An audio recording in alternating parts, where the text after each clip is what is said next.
BSSC को चाहिए कि जल्द ये करे और होली से पहले ही रिजल्ट सरकार का और बीएसएससी का मकसद यही था कि कुछ ऐसा कीजिए कि आपस में ही फूट पड़ जाए स्टूडेंट। और अगर बहाली जल्द पूरी करवानी है, मेरिट लिस्ट निकलवानी है, आप बात कर लीजिए और केस वापस लेने पे विचार कीजिए। नमस्कार, आदाब, सत श्री अकाल। लाइव नेशन 7 में आपका स्वागत है। मैं शादाब मलिक। अगर अभी तक आप लोगों ने हमारे चैनल को सब्सक्राइब नहीं किया तो ज़रूर सब्सक्राइब कर लें। बिहार कर्मचारी चयन आयोग में 2014 प्रथम इंटर स्तरीय अभ्यर्थियों की बहाली की प्रक्रिया अभी भी लंबित है। मामला माननीय उच्च न्यायालय में चल रहा है एनसीएल के मुद्दे को लेकर। तो वहीं सामान्य प्रशासन विभाग और विधि विभाग ने बिहार कर्मचारी चयन आयोग को एक चिट्ठी लिखी है जिसमें बहुत सारी बातें हैं। उस मुद्दे पर हम बात करेंगे। हमारे साथ मौजूद हैं छात्र नेता दिलीप कुमार। दिलीप, लाइव नेशन 7 में आपका स्वागत है। जी, बहुत बहुत धन्यवाद। दिलीप, ये जो बीएसएससी का मामला है और अभी जो लेटर संदीप सौरभ विधायक ने भी डाला है और बीएसएससी में कहा जा रहा है कि वो लेटर आया है, तो क्या है, आपको क्या ये मामला समझ में आ रहा है और क्या लग रहा है इसका भविष्य में क्या हो रहा है? देखिए, उस लेटर के अनुसार तो यही लग रहा है कि जो सामान्य प्रशासन विभाग है उसने ये कहा है कि आप न्यू एनसीएल मान्य कर दीजिए और विधि विभाग का भी यही कहना है। लेकिन बीएसएससी ऐसा अभी तक नहीं किया है और संदीप सौरभ जी के लेटर से यही लगता है कि बीएसएससी ने ऐसा कहा है कि हम एक्सेप्ट करेंगे, केस मतलब ख़त्म हो जाएगा। तो ये तो जल्द हो जाना चाहिए। बीएसएससी को चाहिए कि जल्द ये करे और होली से पहले ही रिजल्ट दे दे। जब बीएसएससी मान ही रही है तो उसको तो कोर्ट ने तो रिजल्ट पे रोक लगाया भी नहीं है। रिजल्ट तो प्रकाशित कर सकती है बीएसएससी, तो बीएसएससी रिजल्ट प्रकाशित कर दे और कोर्ट में क्या होगा आगे नहीं होगा ये सब कुछ तो बीएसएससी पर डिपेंड करता है। ये तो एक तरह का सुझाव कहा जाएगा ना कि विधि विभाग ने बीएसएससी को दिया है। हाँ, ये सुझाव ही हुआ, विधि विभाग ऑर्डर नहीं है, ये सुझाव है। जैसे सुझाव मांगा गया बीएसएससी के द्वारा, मान लीजिए अगर, या फिर किसी के द्वारा ये कहा गया कि इस पर आप सुझाव दीजिए, तो फिर सुझाव दिया गया है। तो जो सही विधि विभाग को लगा, सामान्य प्रशासन विभाग को लगा, वही सुझाव दिया गया है। क्योंकि बीएसएससी तो अपने आप में कुछ ऐसा नहीं है कि किसी भी लॉ के अनुसार वो लॉ पे वो कुछ कर सके, तो विधि विभाग ही देगा उस पर स्पष्टीकरण। तो जब विधि विभाग और सामान्य प्रशासन विभाग की तरफ से ये आ चुका है कि आप न्यू एनसीएल एक्सेप्ट कर लीजिए, तो बीएसएससी को क्या दिक्कत हो रहा है इसमें?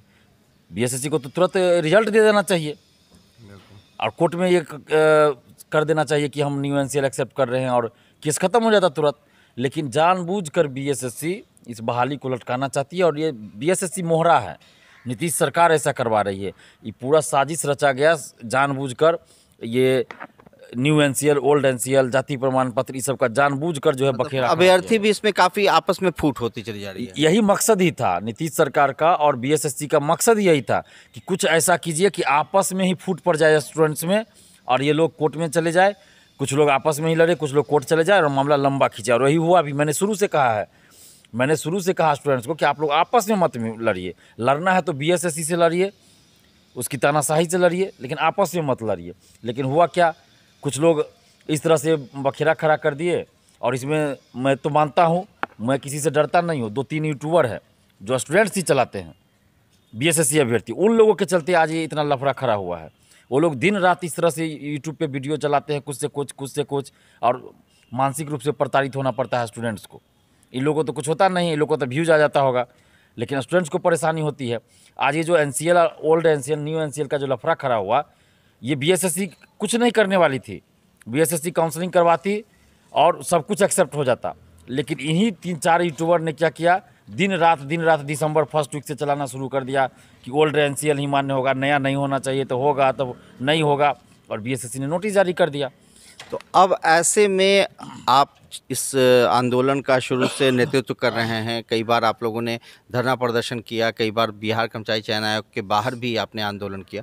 ऐसे में आपका क्या सुझाव है छात्रों के लिए और क्या आने वाले दिन में आपकी क्या रणनीति है? देखिए, छात्रों से तो मैं यही अपील करता हूँ बार बार कि आप लोग सबसे पहले तो एकजुट रहिए, आपस में जाति या कैटेगरी के आधार पर मत लड़िए।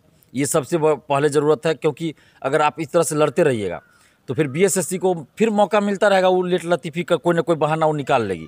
और अगर बहाली जल्द पूरी करवानी है, मेरिट लिस्ट निकलवानी है, तो सभी अभ्यर्थियों को मिलकर लड़ना होगा, एक साथ लड़ना होगा। चाहे वो ओल्ड एनसीएल हो, न्यू एनसीएल हो, SC ST हो या जनरल हो, सबको एक साथ मिलकर लड़ना होगा। और सरकार और ये बीएसएससी की जो साजिश है कि आपस में लड़ा दो, उसको तोड़ना होगा, उसकी साजिश को विफल करना होगा। और बीएसएससी सबसे पहले तो चाहिए कि बीएसएससी को रिजल्ट जारी कर दे, वो रिजल्ट जारी कर दे। कोर्ट ने रिजल्ट पर रोक तो नहीं लगाया मुझे जहाँ तक लगता है।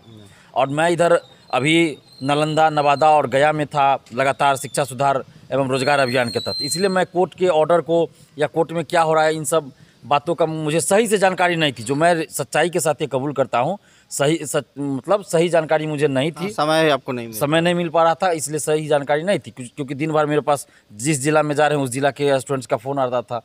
तो मुझे जो पिटिशनर जो छात्र है उन लोगों ने जो बताया वही मैंने आपके चैनल पे भी उस दिन बताया था।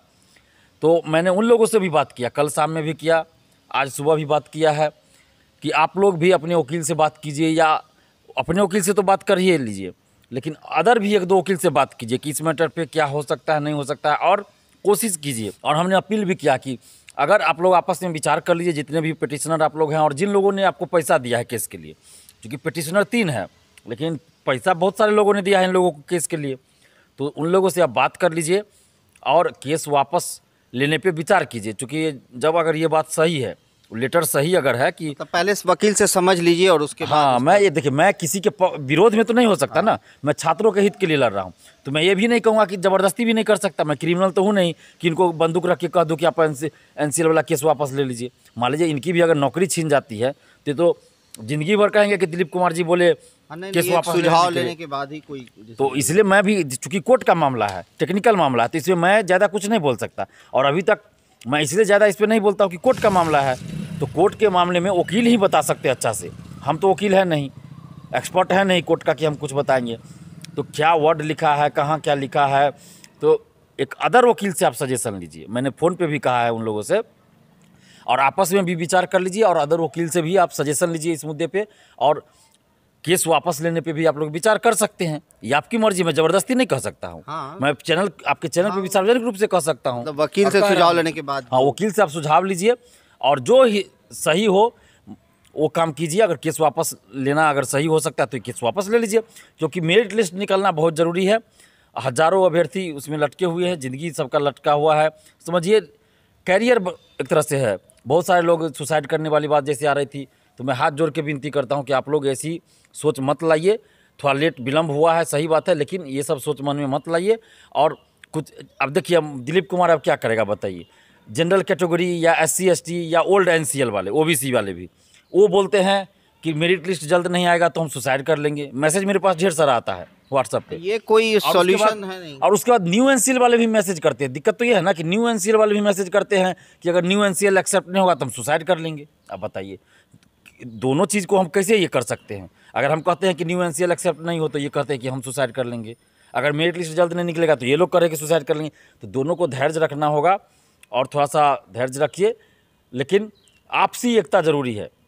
और ये जो सुसाइड वाली बात है ये सब आप लोग मत कीजिए। और ये सब चीज़ 2-3 यूट्यूबर जो है, मैंने बार बार यही कह रहा हूँ मैं कि 2-3 यूट्यूबर जो है वो लोग इस तरह की बात पहले से ये कर रहे हैं।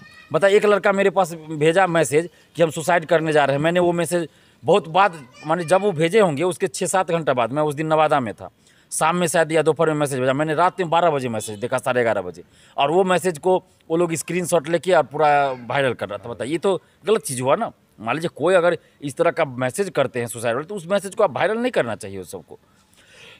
तो मैं यही अपील करता हूं, मैंने उन लोगों से भी बात किया है जो पिटिशनर है, कि आप लोग भी विचार कीजिए। और मैं ये चाहता हूं कि जल्द रिजल्ट आए, जल्द ये बहाली पूरी हो। और इसमें देखिए, ये लोग जो लोग इसमें काउंसलिंग कराए उन लोगों को नौकरी मिलेगी, ये लोग कहीं ना कहीं जाके नौकरी करेंगे, उन लोगों को बहुत खुशी होगी। लेकिन उनसे ज़्यादा खुशी मुझे होगी कि अगर ये बहाली जितनी जल्द पूरी हो जाएगी ना, मुझे इन लोगों से ज़्यादा खुशी होगी, क्योंकि यहाँ पे एक कैंडिडेट अलग अलग खुश होंगे कि मुझे नौकरी मिल रही है। लेकिन यहाँ जो 13,120 पे बहाली होगी, तो 13,120 की खुशी मेरे अंदर होगी कि इन लोगों को 7.5 साल से लगे हुए नौकरी मिली। तो उन लोगों से ज़्यादा खुशी मुझे होगी, क्योंकि शुरू से मैं इस बहाली में हूँ, और इस बहाली के लिए ही मुझे कितना प्रताड़ित किया गया प्रशासन के द्वारा, वो आप लोगों ने भी देखा है। तो मुझसे ज़्यादा खुशी किससे हो सकती है। लेकिन जहाँ तक मेरे ऊपर कुछ लोग आरोप भी लगा देते हैं, तो मैं समझता हूँ, उनके दर्द को समझता हूँ, चूँकि 7.5 साल से ये लोग लगे हुए हैं, तो दर्द झलकता है। वो मुझ पे गुस्सा नहीं हो रहे, उनका दर्द झलक रहा है, और किसी को भी बुरा लगेगा। देखिए, जब रिजल्ट हो जाता है आदमी का और फाइनल नहीं आता है, इंतजार में रहते हैं, इंतजार की घड़ी लंबी होती है। इंतजार की घड़ी जो होती है ना, इंतजार की घड़ी बहुत खतरनाक होती है। तो मैं समझ सकता हूँ, फिर भी विनती करता हूँ आप सभी अभ्यर्थियों से कि आप लोग थोड़ा सा धैर्य रखिए और बीच का रास्ता हम लोग को निकलना पड़ेगा। मैंने जो पिटिशनर है उन लोगों से भी बात किया है और एक दो और वकील से हम बात अभी कर रहे हैं कि इसमें बीच का रास्ता क्या हो सकता है। और सबसे बड़ी बात कि बीएसएससी को चाहिए, तो हम लोग को बीएसएससी पे भी दबाव बनाना है कि बीएसएससी जल्द से जल्द रिजल्ट जारी करे, क्योंकि कोर्ट ने रिजल्ट पे तो रोक नहीं लगाया, जहाँ तक मुझे जानकारी है। कोर्ट ने रिजल्ट पे रोक नहीं लगाया है, तो रिजल्ट प्रकाशित कर सकती है और न्यू एनसीएल एक्सेप्ट करके रिजल्ट को प्रकाशित कर सकती है। अगर कोर्ट जब जैसे विधि विभाग और सामान्य प्रशासन विभाग का लेटर है तो उसमें तो लिखा हुआ है, और संदीप सौरभ जी ने भी कहा है कि बीएसएससी जो है इस मामले पे ये करने जा रही है कोर्ट में, तो फिर विलम्ब किस लिए? आप रिजल्ट निकाल दीजिए, आप कोर्ट में अपना जो करना है करते रहिएगा, लेकिन रिजल्ट निकाल दीजिए। तो बहुत बहुत धन्यवाद। दिलीप ने ये सारी बातें कही और कहा है कि आप सुझाव ले लें किसी भी टेक्निकल वकील से, ताकि टेक्निकल जो भी मामला है उसे आप समझ सकें और उसके बाद जो भी निर्णय हो वो आप अपने मन से लें। मगर जो सुझाव था वो दिलीप ने छात्र हित में देने की कोशिश की है। अब ऐसे में देखना है कि आगे क्या होता है, बिहार कर्मचारी चयन आयोग क्या निर्णय लेता है और रिज़ल्ट के तौर पर क्या आगे भविष्य में फैसला आता है। बने रहे हमारे साथ, देखते रहे हमारा वीडियो। अगर आपको हमारा वीडियो पसंद आता है तो हमारे चैनल को ज़रूर सब्सक्राइब करें। अगर आप फेसबुक के जरिए देख रहे हैं तो पेज लाइक करें, साथ ही ट्विटर हैंडल पर हमें फॉलो ज़रूर करें। धन्यवाद।